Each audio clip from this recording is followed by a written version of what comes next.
believe in two simple rules. Buy American and hire American. Buy American and hire American. All right? Buy American and hire American. We believe in that.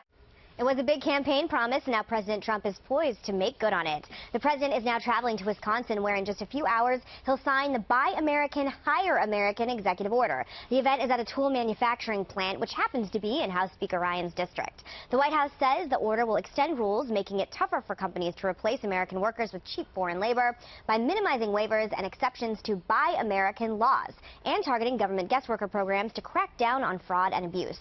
The order also pushes to increase the purchase of American products in federal contracts. Meantime, some in business say that this will create an undue burden by forcing them to buy more expensive goods and bring on higher paid workers. Okay, Ed, I'm going to start with you.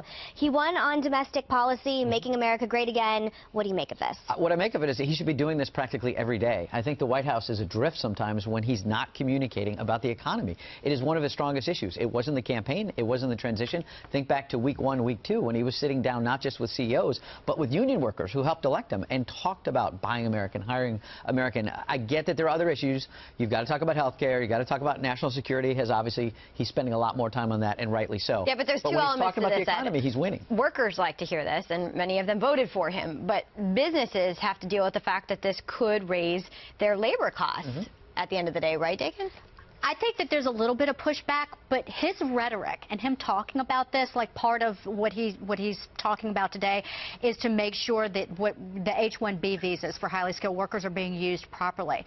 Well, the number of applications for H-1B visas is actually down. It's the first time it's fallen in several years. We just found that out in the last few days, and in part because Indian outsourcing firms say that they are going to try to hire more Americans and talk about bringing some of their work back to India. So it is him talking about this that making businesses think about hiring America and buying American products. I think particularly with the failure of the health care bill and the fact that tax reform now looks stalled well into the rest of the year, he needs to be talking about this all the time. Does it concern you at all that 15% of Facebook employees have temporary visas and the effects this could have, not to bring up Silicon Valley again, but on people from foreign companies and foreign countries coming over here to help make America great in the tech community? I am different on this subject than a lot of conservatives, but I want the best talent in the world to live here. I want the best talent in the world to come to the United States and start companies here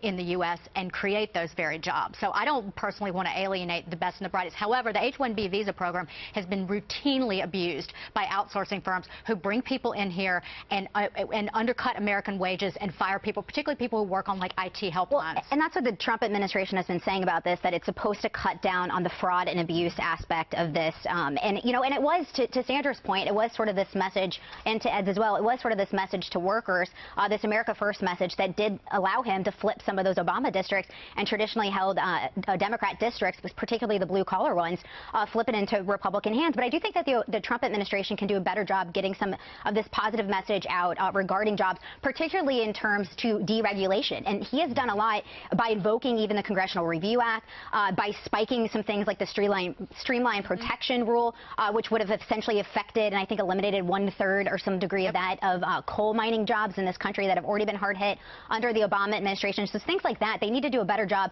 of getting that out there, because I really do think that would be well received to Americans. The most important thing that the president can do is to promise and ensure and tell the American people that he's going to create an environment in which businesses will thrive. Because if businesses thrive, workers will thrive, the economy will thrive. That's why they needed to repeal that health care bill, get rid of the employer mandate, so these small businesses aren't hamstrung by that. But thanks, Paul Ryan. They really need a win right now, though, and I think this is definitely going to be one.